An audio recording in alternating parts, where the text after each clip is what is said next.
I want to talk today about something we call maximum financial potential. During our working lifetimes, most people would be very surprised at how much money they earn over that period of time. And we're going to talk about how much we earn and the impact of taxes and debt and other wealth transfers on our lifetime earnings. So we're going to look at a period of 40 years, typical working lifetime, and we're going to assume that it's a household income, husband and wife, young, starting out, of $50,000 a year. What that means is over their working lifetime, they would make about $2 million between the two of them. But it's not likely that you would end up only earning $50,000 for your per year for your entire working lifetime. You're going to get some increases, and so we're going to add a 2% increase there. 2% raise every single year. That means that at the end of your working lifetime, you would have earned about $3 million, just a little over $3 million.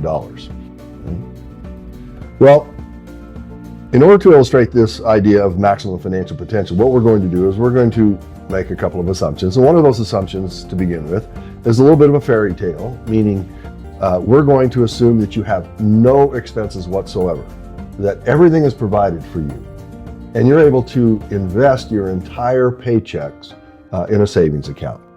And we're going to start out by investing it at, say, 4%.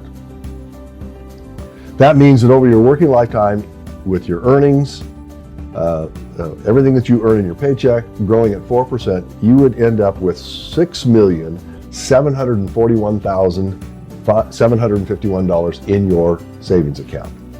Now, we said this was a fairy tale, but we wanted to give you an idea of what your maximum potential would be. But we don't live in a world where we don't have any expenses. And so we're going to take a look at how expenses begin to impact our ability to create and develop wealth. So we're going to look at taxes first, because that's the first thing that comes out of our paychecks. And in this particular example, we're going to use 35%. Now, we know that your tax bracket might not be quite that high. It could be higher, it might be lower, but we're talking about all the taxes in our lives. We're talking about excise taxes on gasoline, sales tax, we're talking about property tax, we're talking about Social Security tax, all the taxes. And for most of us, it really does total up to about 35%. And what we want you to see here is, in this example, that 35%, we're going to pay out about a little over $1 million in actual taxes. But if we look over here at what happened to our savings account, it went from $6,741,000 down to $4,382,138. Well, if we only spent $1 million on actual taxes, then why did we lose $2.4 million in our savings account? Well, the answer lies in something called lost opportunity cost. What that means is that we didn't have the $1 million to grow at 4%, and therefore over our working lifetime, it didn't compound for us, and we have a lot less money. So there's the actual cost of what we call a wealth transfer, the taxes, and then there's the opportunity cost, what we could have had if we hadn't have had to pay that tax.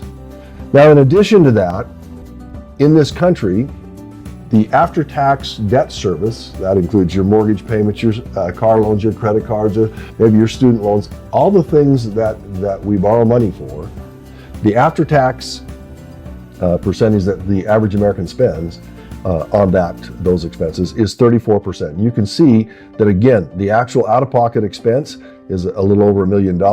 The actual loss is almost $2.3 million. So now we're over here in our savings account where we are down to a little over $2 million.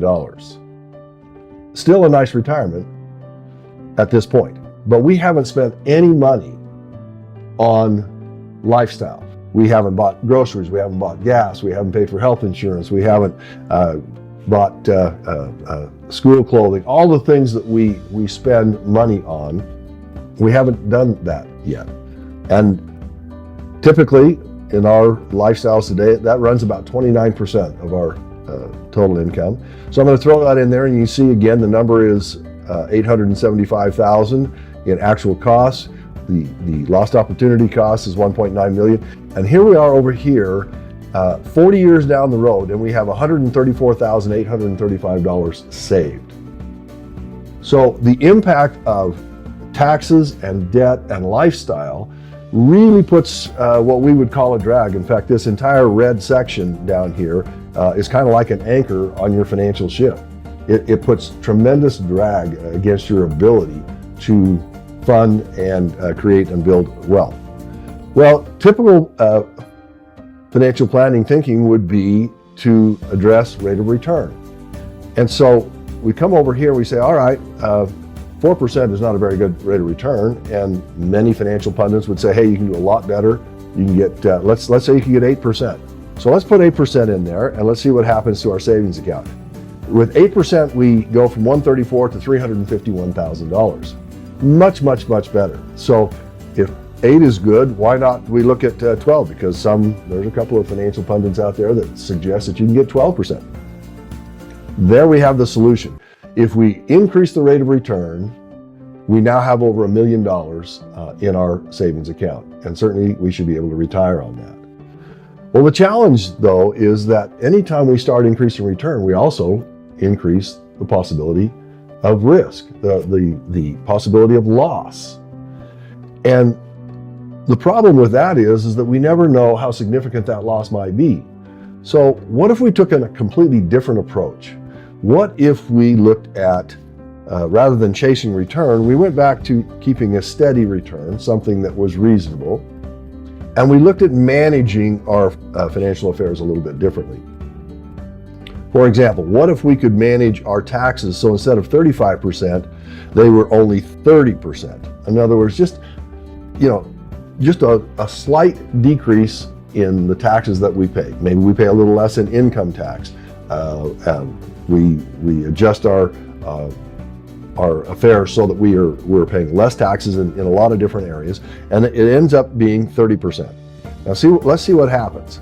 This savings account, if we reduce our tax burden by just 5%, all of a sudden, instead of having $134,000, we have almost $472,000. Just that one item, saving a little bit in taxes. So that might be something we want to address from a planning perspective, is where can we reduce taxes?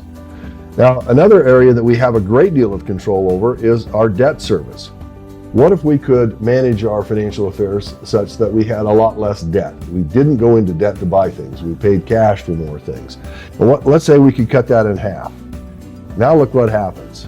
We now have $1,618,000 in our retirement account.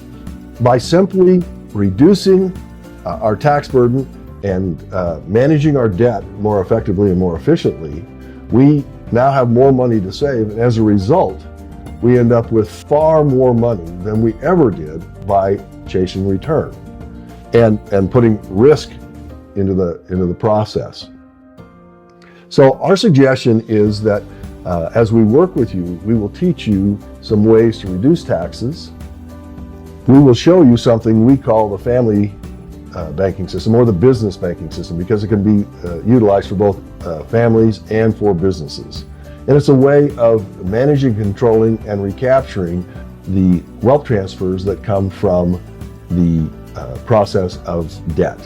And so we look forward to sharing some of these ideas and these concepts with you so that we might put you in a better position. So instead of chasing risk, you are managing it with a great deal more certainty.